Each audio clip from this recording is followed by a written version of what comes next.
Today I'm gonna do a small tutorial on how to use Roblox Studio. So first, when you first start, you log into your Roblox account and you pick a template. So this one is the base plate 2021. So if you're brand new and you want to make something, first you need to create a part. And where you find a part is right up here on the toolbar. And you might be wondering, there's only a square? Well, no, there's also a circle, a wedge, and a cylinder.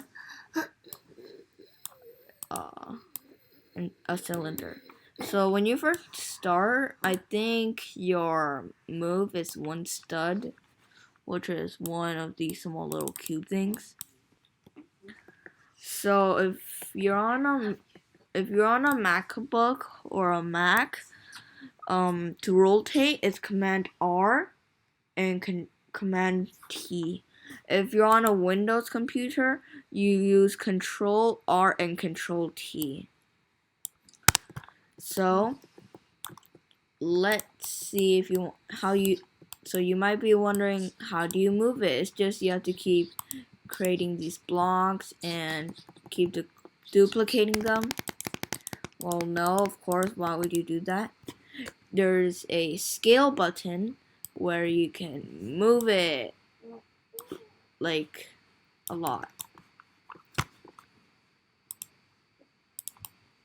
It's a little bit laggy, sorry. So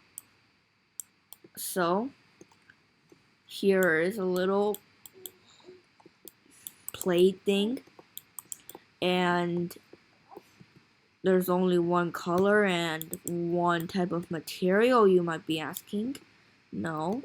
Well, also on the toolbar next to this part, I think. Yeah, no, it's not. Next to this UI button, there's this material where there's this drop down, and you have loads of options.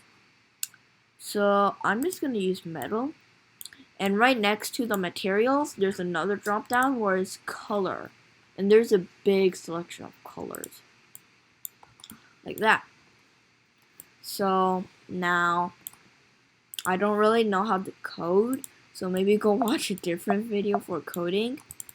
But to turn it, you can use either Command R if you're on a Mac and Control R to rotate if you're on a Windows device. Or you can just use this rotate button also on this toolbar thing. So the green is mainly for turning like this. The blue is mainly for going this and going crazy with it and turning it. And the red is to turn it like this. So, for example, if you want to connect two things but they don't fit, okay, let me just wait.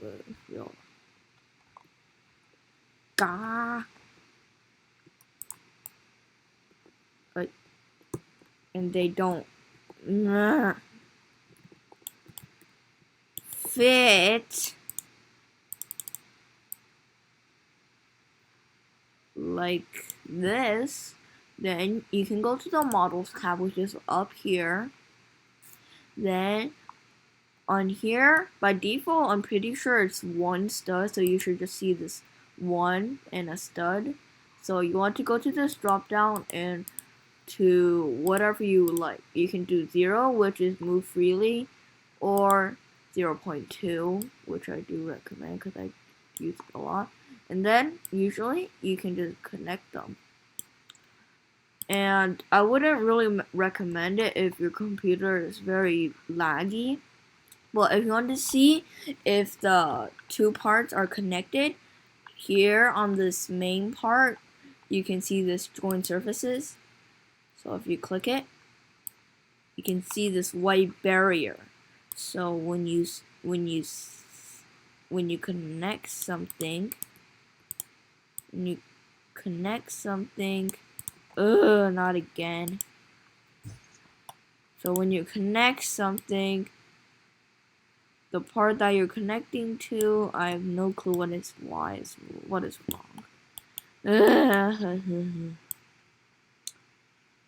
It should be connected. Okay, let me just do this in there.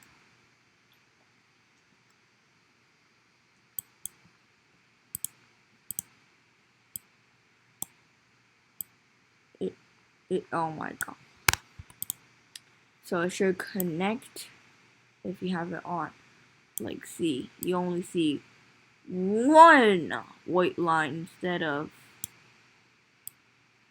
all around it. It's in the air, so it's only see that. So if you want these to connect to each other, except you don't want to keep expanding them, then you can go to this model part and you can go to this place called constraints, and I don't know. Oh, here you go to this drop down thing, and then you can click hinge, where if you connect one point to another point like this, you'll see, oh god, so you'll see like this. So if you want to go test it, which there's this play button and the home, there's also a drop down for run. You don't see your character, you just see it do. Play here is where your camera is, it's where you're gonna spawn, and play is where your spawn thingy is. So I'm just gonna run it, which is F8. So waiting for it to load. As you can see, they went together.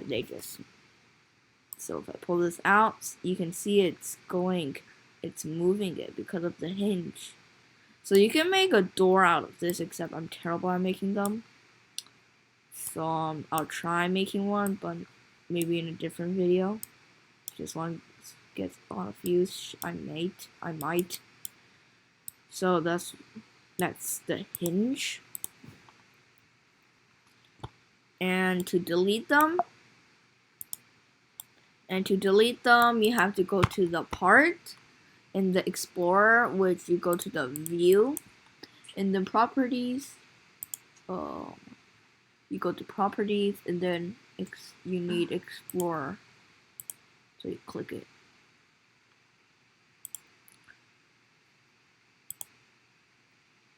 Okay. So once you see the Explorer, click on the part where that has the hinge. Then select the hinge constraint, then delete it, and also delete the attachment.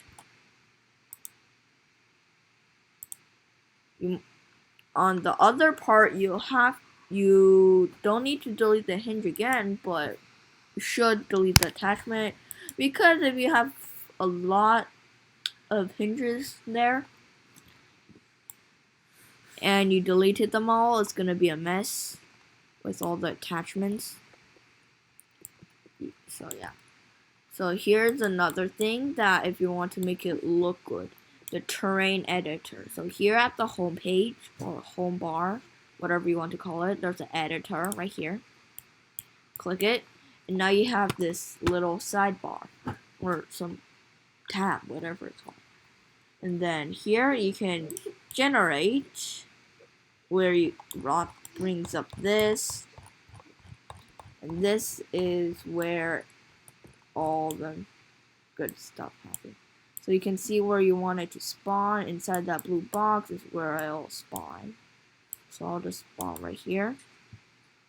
And here you can see what you want it to be. So I'm gonna add water, plains, mountain, hills, and canyon.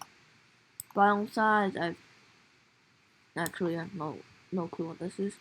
You can add caves. I'm gonna turn that off, and once you're done, click generate. It might take a while, and it might be a little bit laggy.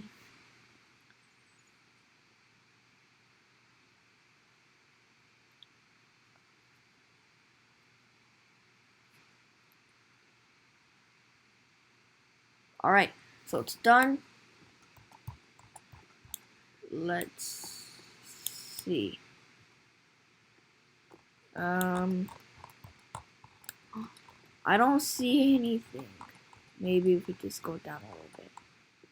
Aha, here it is. So it spawns down here. Okay, since it spawned down there, I might just gonna redo this, cause, oh my gosh. So laggy. Oh, what am I doing?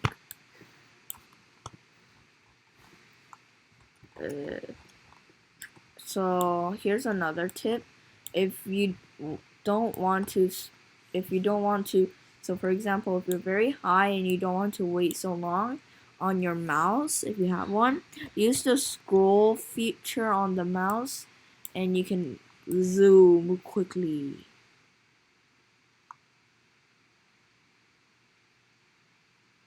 So let me just resize this.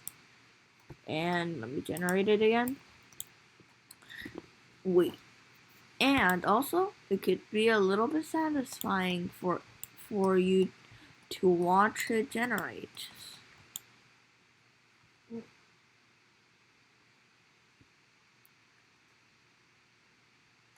Alrighty. So it has finished loading. And after it finishes generating, you can close that tab.